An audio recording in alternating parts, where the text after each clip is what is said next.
कराची के वफ़ाक़ हवाले करण जी सिफ़ारिश ख़िलाफ़ सिंध असेंबली मज़मती ठाराव मंज़ूर करे वरितो। वॾे वज़ीर मुराद अली शाह चयो आहे त ग़ैर जमहूरी क़ुवतूं आर्टिकल 149 जी ॻाल्हि कनि थियूं, पर सिंध खे नुक़सान पहुतो त वफ़ाक़ बि न बचंदो।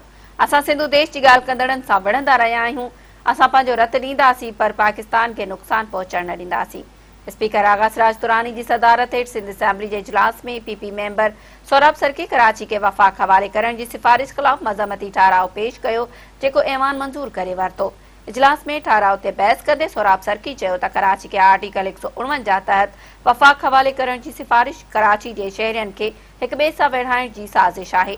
सिंध में रहंदड़ सभई असांजा भाइर आहिनि, उहे ठाराव जी हिमायत कनि। ठाराव ते बहस में हिसो वठंदे वॾे वज़ीर मुराद अली शाह चयो त वफ़ाक़ी हुकूमत कराची ते रोज़ कमेटियूं ठाहे थी। कानून वारो वज़ीर चवे थो त कराची जा इंतज़ामी मामला वफ़ाक़ हवाले थींदा, पर गवर्नर चयो हो त 10 ॾींहनि में कमेटी पाणी ख़तम थी वेंदी। वॾे वज़ीर वधीक चयो त सिंध असेंबली सभ खां पहिरीं पाकिस्तान जे हक़ में ठाराव मंज़ूर कयो हो। सिंध पाकिस्तान जी माउ आहे। सिंध खे नुक़सान पहुचाइण वफ़ाक़ खे नुक़सान पहुचाइण बराबरि आहे। सिंध असेंबली सूबे जे माण्हुनि जी पासदारी कंदी। संदसि चवणु हो त ग़ैर जमहूरी क़ुवतूं आर्टिकल 149 जी ॻाल्हि कनि थियूं, पर सिंध खे नुक़सान पहुतो त वफ़ाक़ बि न बचंदो। असां त सिंधु देश वारनि सां बि विढ़ंदा रहिया आहियूं। असां पंहिंजो रत ॾींदासीं, पर पाकिस्तान खे नुक़सान पहुचण न ॾींदासीं। मुराद अली शाह चयो त बेनज़ीर कालाबाग डैम लाइ हिकु रुपयो बि न रखियो हो।